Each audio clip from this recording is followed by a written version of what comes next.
حسبي ربي جل الله ما في قلبي غير الله نور محمد صلى الله لا إله إلا الله حسبي ربي جل الله ما في قلبي غير الله نور محمد صلى الله لا إله إلا الله. Dulu orang tidak percaya, bahkan menyebutkannya bid'ah, ya. Tetapi setelah sekarang ada HP, dulu mereka kan bagaimana kiriman orang sudah mati ya sudah selesai. Idza mata ibnu Adam in qata'a amaluhu, udah tinggal menerima amalan saja. Kalau baik dapat pahala, kalau jahat dapat siksa. Nggak ada sampai doa. Ternyata dengan adanya HP sekarang terjawablah apa yang kata mereka. Mempertanyakan yang ngirim siapa, pakai posnya apa. Sekarang saya kirim uang kepada bapak, prepet, nyampe nggak uangnya? Yang antar siapa? Dia antar lagi gelombang, enggak? Ada kabelnya nggak? Udah paham? Nah itu. Jadi artinya bahwa dengan teknologi ini terjawab semua pertanyaan-pertanyaan orang yang dulunya ragu-ragu. Bapak-bapak dan ibu sekalian, mereka yang kita doakan itu tidak dalam keadaan yang sama, memang betul. Tergantung kepada amal perbuatannya. Bagi mereka yang banyak dosanya, kita doakan mudah-mudahan diampuni oleh Allah. Amin. Mereka yang sekarang sedang lagi susah barangkali, mudah-mudahan diberi kesenangan oleh Allah. Amin. Dan mereka yang telah berbuat baik, mudah-mudahan dilipat gandakan kebaikannya. Amin. Itu semuanya kita doakan, tetapi tetap amal-amal mereka itu yang menentukan mereka sendiri. Kita di dunia usaha, bekerja siang malam, bisa bikin rumah. Ternyata rumah tidak dibawa pulang, betul? Betul. Kita punya istri cantik jelita, kalau kita mati dibawa pulang enggak? Enggak. Dikawin sama orang lain lagi, betul enggak? Kita bikin rumah belum jadi sudah mati, yang menikmati suaminya yang baru, betul enggak? Yang kita bawa pulang adalah amal kita sendiri. Nah, di sini nanti mereka para sesepuh saudara-saudara kita sudah meninggal tadi tidak dalam keadaan yang sama, bermacam-macam tergantung amal perbuatannya. Kalau mereka itu pulangnya tidak membawa iman dan Islam, mungkin sekarang lagi dipukuli oleh malaikat, ya Pak ya. Tetapi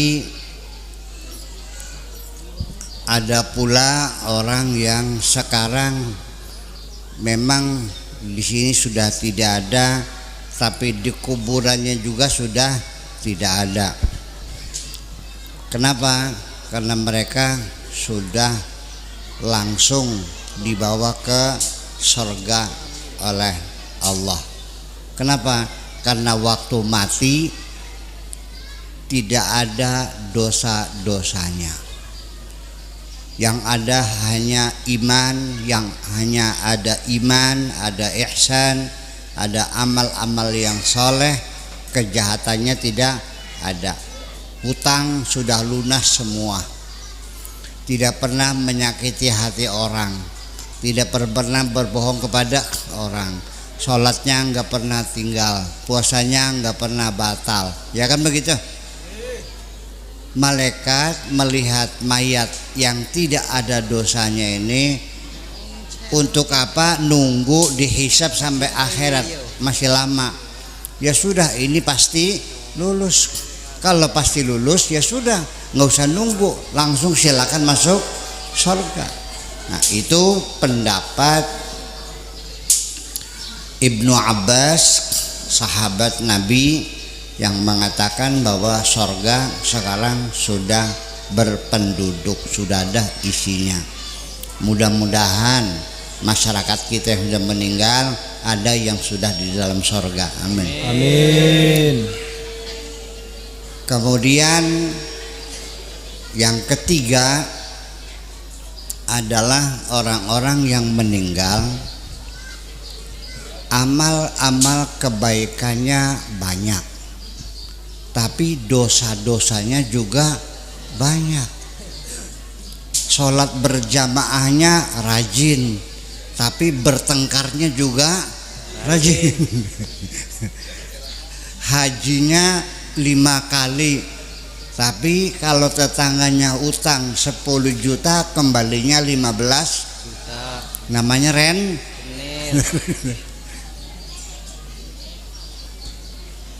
Dia nyumbang masjidnya banyak, kemudian dia sedekahnya banyak, tetapi anak-anaknya tidak ada yang disuruh sekolah agama. Jadi bolak-balik kebaikannya banyak, keburukan juga banyak. Kebaikannya sedikit, keburukannya sedikit, berimbanglah, ada baiknya ada buruknya. Nah, mereka yang seperti ini nih disiksa dalam kubur juga tidak, masuk ke surga juga tidak, dihisab belum waktunya.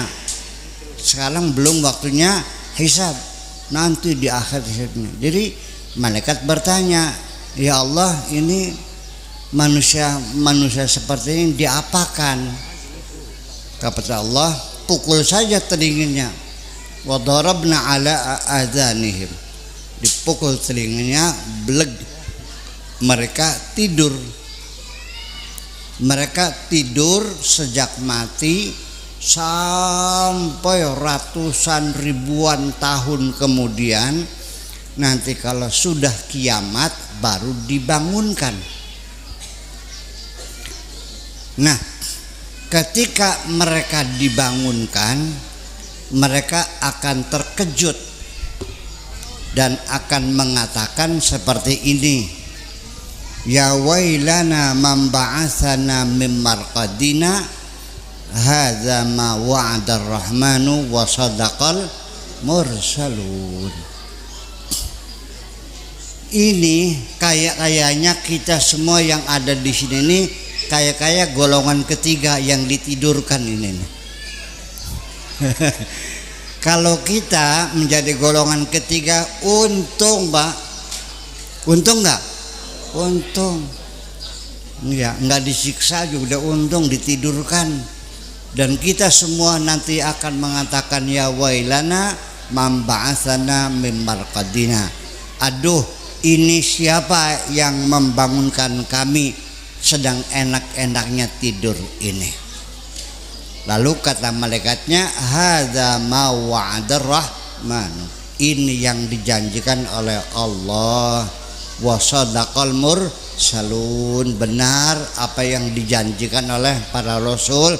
Ini nang, ini den, namanya kiamat. Oh gitu. Iya. Itu. Jadi nanti dibangunkannya secara serentak, wa ma yanzuruna illa sayhatan wahidatan fa idzahum jami'ul ladaina muhdarun. Semua dihadirkan, semuanya hadap kita. Kalau kita ini seperti ini ditidurkan, alhamdulillah. Kenapa? Kita sadar kita tidak bisa melepaskan dosa-dosa kita. Ada saja yang kita sadari ataupun yang tidak kita sadari, yang besar atau yang kecil, yang langsung atau yang tidak langsung, yang sukarela maupun yang terpaksa. Inilah makanya Orang ketiga ini orang awam seperti kita ini. Nah, kemudian yang keempat yaitu orang-orang yang secara zahir memang kita sudah memandikannya, sudah menyolatkannya, dan kita sudah menguburkannya di tanah yang sudah diuruk, ya kan gitu, dikasih maesan, kita tinggal, ditulis makamnya Fadilatul Syekh Abdul Jabbar umpamanya. Tetapi sebetulnya secara jasad mereka memang sudah mati. Di rumahnya sudah tidak ada, di kantornya tidak ada, di balai desa ada, di sawah ada, di pasar sudah mati. Tetapi mereka itu ketika matinya ditembak Belanda, berjuang melawan Belanda, ketika mereka matinya dibacok oleh musuh ketika menyebarkan agama, itu namanya para syuhada, para salihin. Kata Allah, mereka itu, orang-orang itu, jangan kau kira mereka sudah mati, tetapi mereka itu masih hidup dan masih mendapatkan rizki dari Allah Subhanahu wa ta'ala. Wala tahsabanna alladhina qutilu fi sabilillahi amwata bal hum ahya'un 'inda rabbihim yurzaqun. Pernah dengar itu? Ayat itu, wala tahsabanna alladhina qutilu fi sabilillahi bal ahya'un 'inda rabbihim yurzaqun. Wala tahsabanna, dan janganlah kamu sekali-kali, sama sekali, jangan pernah. Wala tahsabanna, namanya nunnya namanya nun taukid tsaqilah. La tahsab dikasih nun taukid tsaqilah, la tahsabanna. Nun taukid tsaqilah itu sama dengan dua nun. Jadi sini Allah bersungguh-sungguh mentaukidi, jangan sekali-kali, jangan berkali-kali kita menduga mereka alladzina qutilu, yang terbunuh, yang dibunuh, fisabilillahi, dalam membela agama Allah. Mereka siapa orang yang terbunuh membela agama Allah? Namanya apa? Syuhada. Bahasa sininya apa namanya? Pahlawan. Pahlawan kusuma bangsa. Wala tahsabanna alladzina qutilu fisabilillahi amwata. Jangan kamu katakan, jangan kamu kira mereka sudah mati. Balhum bal ahyaun, tetapi mereka itu masih hidup. Di mana? Ya di sini. Di mana? Bersama kita ini. Masih di alam dunia, masih. Dari mana? Ya karena mereka itu tidak mati, masih hidup dan masih mendapatkan rizki dari Allah. Inda rabbihim yurzaqun. Asluhu yurzaquna inda rabbihim. Masih mendapatkan rizki dari Allah Subhanahu wa ta'ala. Inda rabbihim yurzaqun. Jadi masih ada, masih hidup. Tetapi bapak-bapak bisa lihat nggak mereka yang masih hidup ini? Kelihatan nggak? Bisa disapa nggak? Apa kabar Pak Haji? Sehat? Nggak ada. Walakinna aktsaran nasi la yash'urun. Kebanyakan orang tidak sadar, tidak tahu, tidak bisa merasakannya. Aktsaran nas, kebanyakan. Kebanyakan tidak tahu. Berarti yang sedikit ada nggak? Nah, di sini ada nggak yang bisa? Ada. Ada dukun nggak sini? Banyak. Kayak itu. Nah dari sini nggak jauh dari Brebes apa nih? Tegal. Tegal. Setegal. Malang. Nah di Pekalongan dengar nggak nama Habib Lutfi? Dengar Habib Lutfi? Pernah kesini belum? Nah sok nanya. Dulu inget nggak Habib Lutfi itu waktu zamannya Gus Dur itu paling sering kalau ziarah kubur itu Gus Dur selalu mengajak Habib Lutfi. Pernah dengar kan? Kalau ziarah tuh selalu ngajak Habib Lutfi. Mungkin Gus Dur nggak tahu, yang tahu itu Habib Lutfi. Kalau ziarah kubur, Bib, ini bener nggak makamnya wali ini? Kalau Lutfi, iya Gus ini makam wali. Orangnya soleh nggak? Soleh. Gimana? Kapan matinya? Gitu. Seperti itu. Jadi hanya beberapa orang saja yang bisa tahu.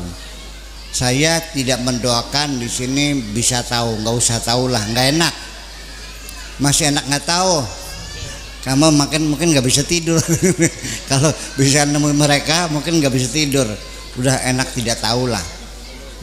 Betul nggak? Enak nggak tahu. Ternyata tidak tahu itu enak juga. Kalau ibu-ibu sekarang gini, Allah mengatakan kamu tidak usah tahu. Wa ma tadri nafsum madza taksibu ghadan wa ma tadri nafsum bi ayyi ardin tamut. Kamu tidak tahu besok mau apa, kamu tidak tahu, tidak usah tahu di mana mau mati. Enak. Nah, ibu-ibu kalau tahu 3 bulan lagi mau mati, enak nggak? Enak gak? Enak. Siap-siap. Boro-boro siap-siap. Saya melihat sendiri ada orang pulang dari rumah sakit, kirim ambulan, bukan sembuh, tapi oleh dokternya suruh pulang karena penyakitnya sudah sulit untuk disembuhkan. Penyakit kankernya sudah stadium 4. Artinya hanya tinggal menunggu kematian. Tidak lama lagi, 3 bulan lagi juga paling lama mati. Jadi kalau di rumah sakit nanti sewa kamarnya semalam 3 juta, belum yang lain-lainnya, sehari 5 juta, kali 3 bulan berapa duitnya? Toh sembuhnya tidak.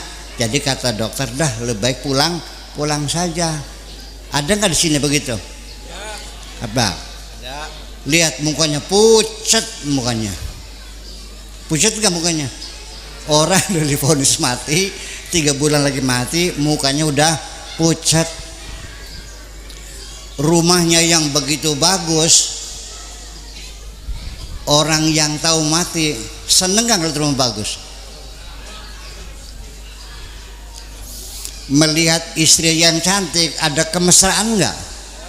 Nggak ada. Ngitung duit enak nggak? Ngitung duit nggak enak, makan nggak enak, semuanya nggak enak. Nih jitok le perandang perinting. Tahu jitok ini? Bulu romanya meremang-remang ketakutan. Jadi sebaiknya kita tidak usah tahu dan nggak usah kepengen tahu. Tetapi kalau Allah memberitahu ya boleh-boleh saja. Itu haknya Allah. Wallahu yakhtassu bi rahmatihi may yasha. Allah memberikan rahmatnya kepada siapapun yang dikehendaki oleh Allah Subhanahu wa ta'ala.